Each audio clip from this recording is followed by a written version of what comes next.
Selamat pagi pemirsa RBTV dimanapun Anda berada. Apa kabar hari ini? Semoga semuanya selalu sehat dan tetap semangat untuk menjalani aktivitas. Bersama saya dengan Irin Anggun yang tentunya akan menemani Anda kurang lebih sampai nanti jam 11 dalam program yang sudah ditunggu-tunggu oleh masyarakat Yogyakarta dan juga sekitarnya, yaitu Obrolan Pagi. Dan kali ini spesial, kita sudah kedatangan dua orang tamu yang luar biasa yang tentunya akan berbicara mengenai COVID-19 di daerah istimewa Yogyakarta, lebih tepatnya yaitu perpanjangan tanggap darurat bencana COVID-19 di daerah istimewa Yogyakarta. Dan jangan lupa kita juga tetap membuka telepon interaktif untuk pemirsa yang saat ini sedang menyaksikan dan ingin bertanya seputar tema kita hari ini di nomor 0274 4477 666. Sekali lagi di nomor 0274 4477 666. Baik, langsung saja mungkin saat ini pemirsa yang sedang menyaksikan sudah penasaran siapa tamu spesial hari ini. Langsung saja kita sapa terlebih dahulu. Yang pertama, sudah ada Bapak Dr. Andes Biworo Yuswantono MSI, Kepala BPBD Daerah Istimewa Yogyakarta. Selamat pagi, Pak. Selamat pagi.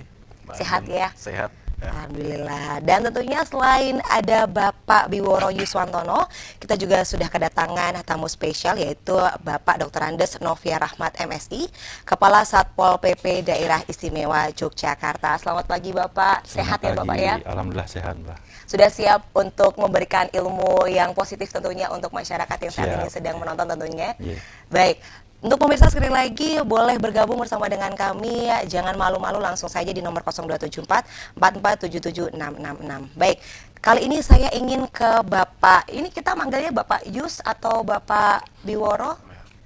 Enaknya gimana ya? Oh, Mas juga boleh. Oh, Mas juga boleh ya. Mungkin saat ini Bapak Yus mungkin ya Pak. Siap. Ya. Baik, Bapak Yus, kali ini kan kita bisa dibilang saat ini COVID-19 ini masih berstatus bencana nasional. Apakah memang saat ini masih berstatus bencana nasional? Ya, jadi memang Kepres atau keputusan Presiden menetapkan bahwa sekarang kita berada pada status bencana nasional, jadi COVID itu ya. Dan di sana disebutkan selama Kepres itu belum dicabut, itu berarti status bencana nasional masih berlaku ya, dan sampai sekarang belum ada pencabutan itu ya. Itu di tingkat nasional ya. Yeah.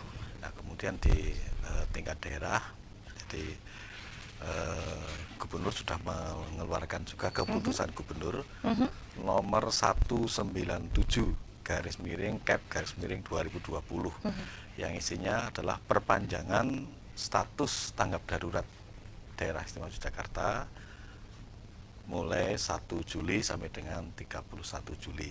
Jadi ini kalau kita bicara kronologis, ini status tanggap darurat periode yang ketiga di daerah istimewa Yogyakarta. Dan saat ini keputusan masih diperpanjang sampai dengan tanggal 31 Juli 2020 ya Pak ya. Lalu yang sebenarnya mungkin masyarakat atau pemirsa yang saat ini sedang menyaksikan masih bingung. Apa yang dimaksud dengan status darurat? Sebenarnya apa Pak yang dimaksud dengan status darurat sendiri?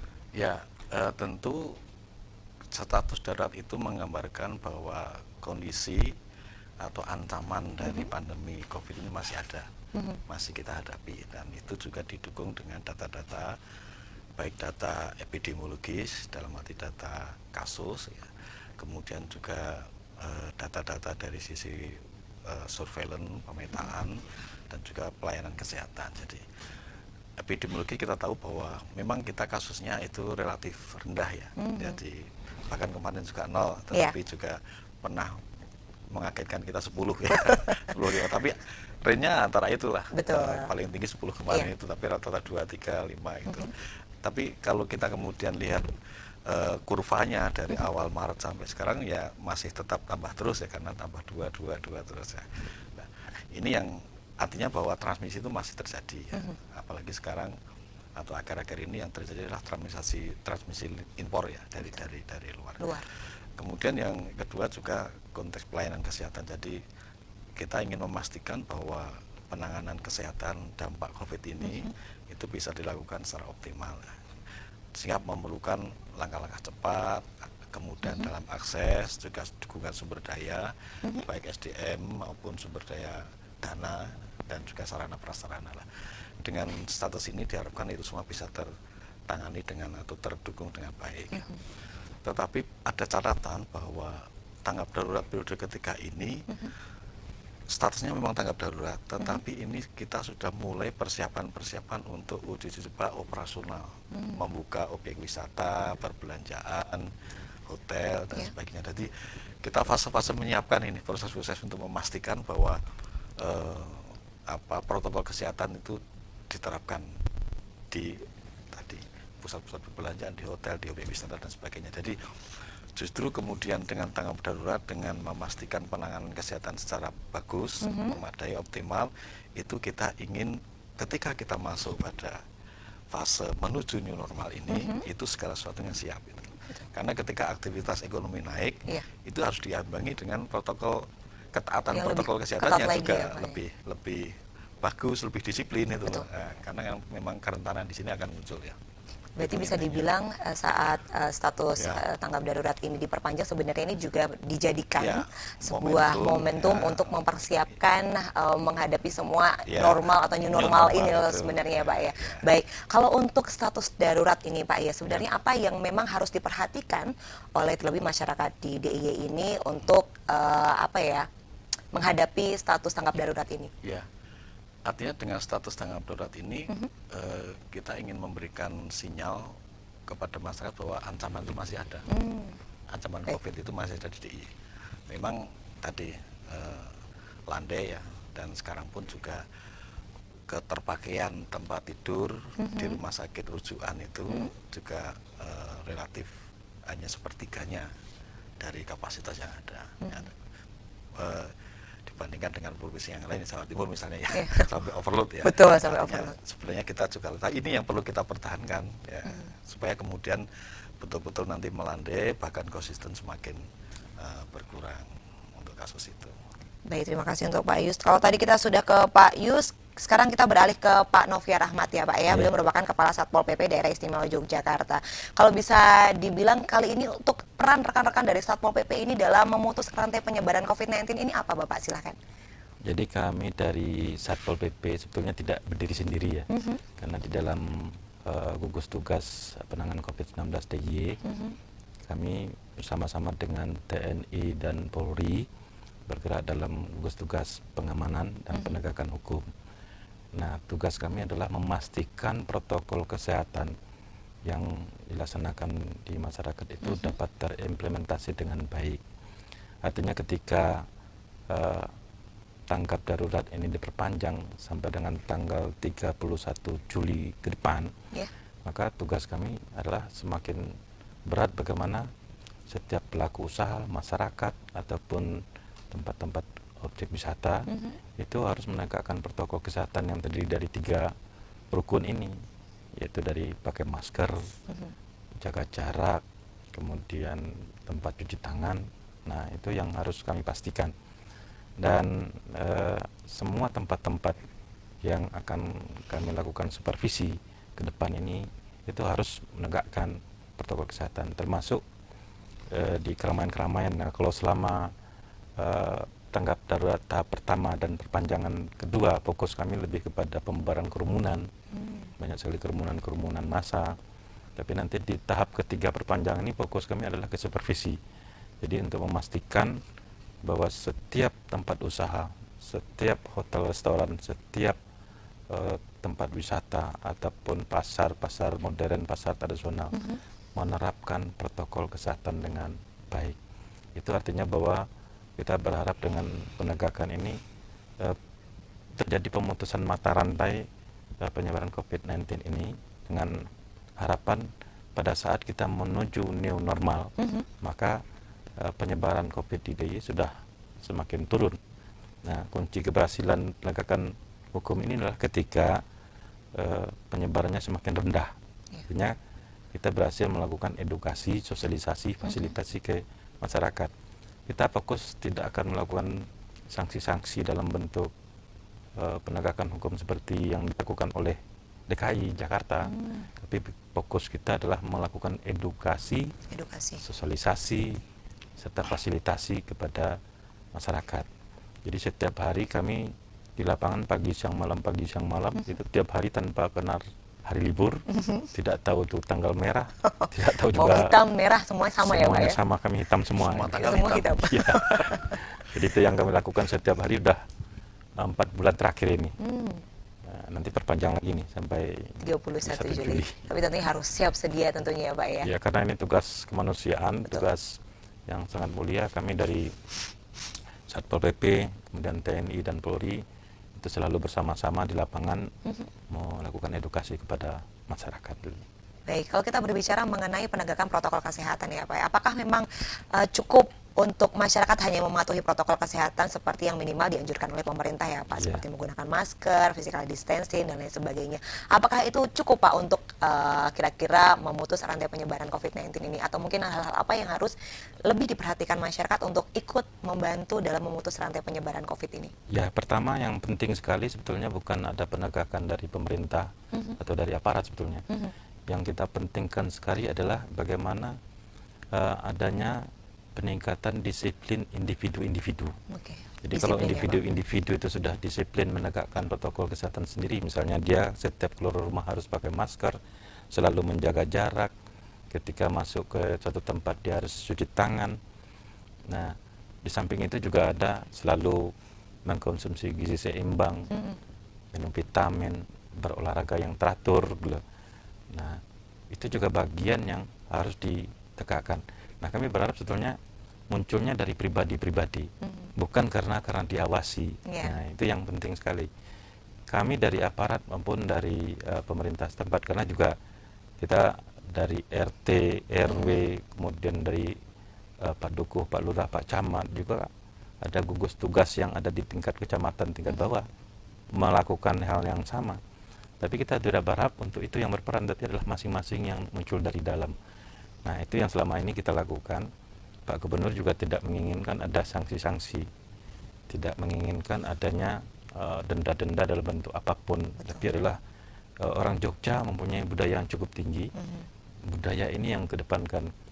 Ini Pak Bi juga tahu kalau pada berapa kali kita menghadapi bencana alam, nilai-nilai sosial masyarakat Jogja itu yang cukup tinggi. Nah, itu yang nilai sosial dan kearifan lokal ini yang kita munculkan. Masyarakat bisa membahu-membahu, bisa melakukan penegakan sendiri. Ini dapat kita contoh pada awal-awal pandemi di Jogja. Walaupun pemerintah maupun Pak Gubernur mengatakan bahwa kita tidak mengambil PSBB, tindakan PSBB tidak kita lakukan. Tetapi masyarakat secara mandiri melakukan penutupan tempat-tempat akses jalan, walaupun kebablasan juga. Lokal kalau bisa dibilang ya, pembatasan. Ya, kadang-kadang juga kebablasan, tapi bukan itunya yang kita lihat, tapi adalah bahwa ada kepedulian masyarakat di tingkat bawah, bahwa mereka peduli terhadap masalah COVID. Nah, ini satu nilai sosial yang sebetulnya yang kita kembangkan. Akhir-akhir ini sebetulnya wisatawan masuk ke Jogja sudah cukup banyak. Rata-rata penerbangan satu hari di bandara yang masuk Jogja adalah 1.000 penumpang. Di stasiun rata-rata 500, di terminal rata-rata itu sampai 1.000. Sudah cukup banyak ya Pak ya? Jadi sudah cukup banyak pendatang yang datang dari luar Jogja, baik itu dari zona merah, zona kuning, oranye ataupun hijau. Nah, itu yang menjadi kewaspadaan kita semua. Karena ketika dia masuk ke Jogja, kemudian tidak ditegakkan protokol kesehatan, maka bisa jadi penyebarannya seperti yang disampaikan tadi, kita adanya impor, ya, transmisi impor yang terjadi. Bukan transmisi lokal lagi bukan transmisi lokal. Nah, ini semua pihak harus bisa menegakkan ini. Misalnya ketika restoran ini mulai dibuka, maka bagaimana restoran ini bisa menegakkan protokol kesehatan, minimal tempat cuci tangan, jaga jarak 50% misalnya kapasitas ruangan itu yang terisi. Dia harus menyiapkan untuk ukur suhu tubuh, termasuk hotel-hotel juga demikian. Nah, apabila masing-masing tempat-tempat yang dipergunakan bagi wisatawan atau pendatang ini ditegakkan, maka alhamdulillah mungkin nanti kita akan terbebas dari penyebaran virus corona di DIY. Tapi kalau misalnya semuanya abai, ya peningkatan lagi. Bisa jadi gelombang kedua di Jogja ini. Waduh, berarti intinya adalah kepatuhan masyarakat dari diri sendiri itulah yang harus memang ditegakkan oleh seluruh masyarakat ya Pak ya. Betul, Baik, Mbak. nanti kita akan lanjut lagi, nanti kita akan ngobrol lagi seputar COVID-19 di daerah istimewa Yogyakarta ini. Untuk pemirsa, jangan kemana-mana, tetap bersama kami di Obrolan Pagi.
Baik pemirsa, terima kasih Anda masih bersama kami di obrolan pagi. Tidak terasa kali ini kita sudah ada di ujung segmen, tapi tenang saja pemirsa, kita masih ada waktu untuk berbincang mengenai perpanjangan tanggap darurat bencana COVID-19 di daerah istimewa Yogyakarta.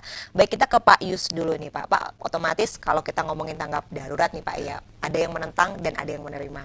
Nah, untuk yang menentang ini Pak, apa yang memang harus mereka mengerti sebenarnya untuk tanggap darurat ini diperpanjang? Ya, dari sisi administrasi ya, jadi kan tanggap darurat atau dampak dari pandemi itu kan ada 3 hal yang harus kita cover atau kita atasi ya, yaitu bidang kesehatan, kemudian dampak ekonomi, dan dampak sosial kemasyarakatan. Nah, kesehatan itu seperti saya sampaikan tadi untuk kebutuhan pelayanan kesehatan ya, rumah sakit rujukan dengan segala hal yang diperlukan di sana ya, perlu obat-obatan, kemudian APD, masker, face shield dan sebagainya, itu kan semua kebutuhan. Nah, kemudian yang kedua dampak ekonomi. Ini kan artinya upaya-upaya apa yang kemudian harus kita lakukan untuk bisa menstimulus masyarakat dunia usaha untuk bangkit kembali, hotel untuk bisa tumbuh kembali dan sebagainya.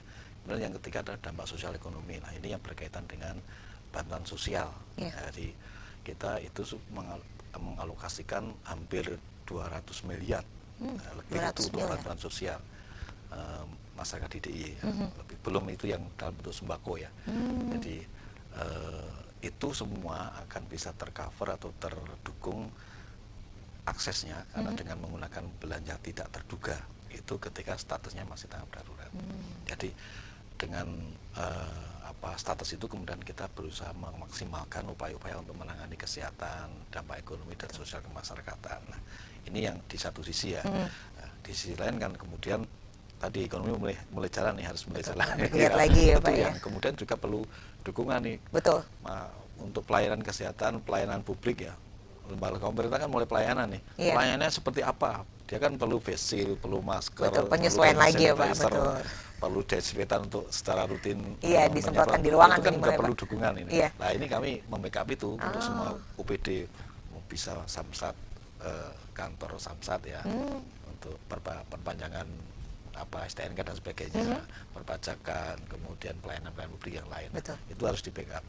Termasuk juga untuk tadi supervisi terhadap hotel, objek wisata dan sebagainya. Jadi status ini ada payung dari sisi administrasi keuangan, tapi juga menjadi dasar untuk kita mempersiapkan segala sesuatu menuju new normal. Jadi intinya itu ya. Kenapa kemudian ini masih dan realitanya memang ancaman itu masih ada. Yang perlu memang kita karena ingin segera beraktivitas kembali normal. Sehingga kemudian jangan sampai kita abe dari sisi ancaman ini. Betul. Intinya dulu waspada ya Pak. Kalau abe bisa jadi outbreak lagi nih. Jangan sampai ya Pak, jangan sampai. Tadi dukungan sumber daya termasuk sumber daya keuangan. Baik, terima kasih untuk Pak Yus. Kalau untuk Pak Novel sendiri, bagaimana pendapatnya untuk masyarakat yang mungkin saat ini masih menentang adanya perpanjangan tanggap darurat ini? Ya, jadi tadi seperti yang telah disampaikan oleh Pak Bioro bahwa perpanjangan ini memang sangat dibutuhkan. Pertama dari segi pengelolaan pembiayaan, artinya kalau seperti yang disampaikan tadi bahwa biaya-biaya penanggulangan COVID tidak akan bisa dikeluarkan apabila tidak ada SK perpanjangan tanggap darurat. Jadi lebih ke sana. Di samping itu dalam masa perpanjangan tanggap darurat itu kita memperlakukan sebagai masa transisi dalam menuju kepada new normal. Artinya bahwa pemahaman masyarakat terhadap new normal itu perlu diluruskan lagi.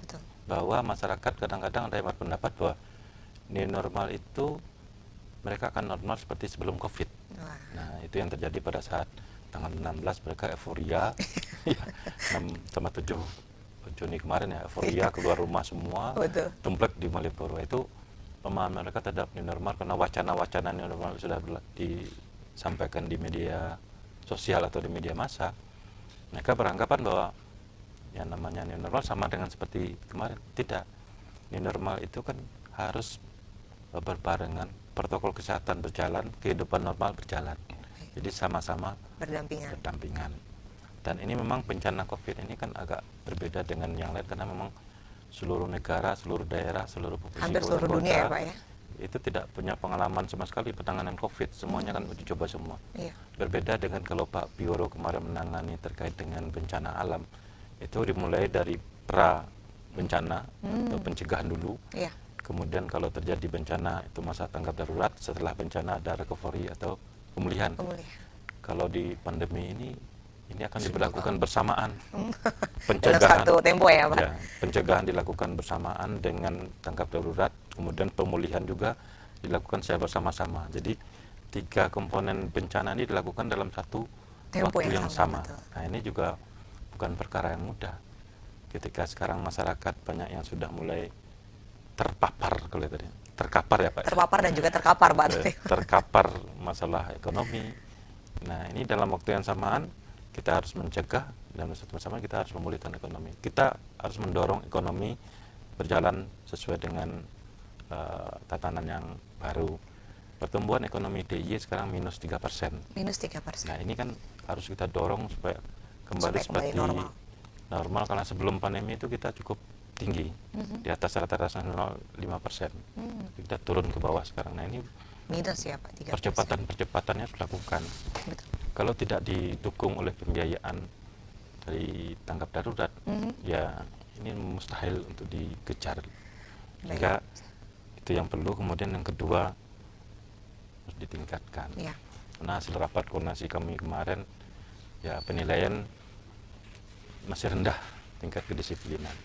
Nah kalau diharapkan kepada peran aparat yang ngawasi, peran pemerintah itu kan sangat terbatas. Ya. Maka yang paling kita harapkan adalah disiplin masing-masing individu ini yang harus ditingkatkan. Jadi memang sekali lagi kedisiplinan masyarakat untuk menerapkan minimal protokol kesehatan ya Pak ya, untuk membantu pemerintah memutus rantai penyebaran COVID-19 ini. Baik, untuk Pak Yus kali ini sedikit saja mungkin harapannya untuk masyarakat Yogyakarta, sedikit saja Pak. Ya mungkin singkat ya. Ya. Saya ingin menyampaikan mari kita semua menyiapkan menuju masyarakat produktif dan aman itu dengan sebaik-baiknya. Jadi kita menyiapkan diri untuk menuju pada new normal itu sebaiknya. Tetapi kita juga ingat bahwa ancaman itu masih ada. Nah, karena itu dua ini mari kita tidak kemudian mengabaikan salah satu, tapi dua-duanya bisa kita persiapkan dengan baik, dan itu kuncinya adalah pada perilaku.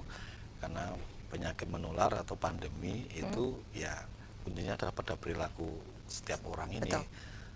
Untuk mentaati protokol kesehatan itu 4 hal yang tadi disampaikan, masker, jaga jarak, dan kemudian juga cuci tangan dan sebagainya. Itu saya kira sederhana sebenarnya. Iya.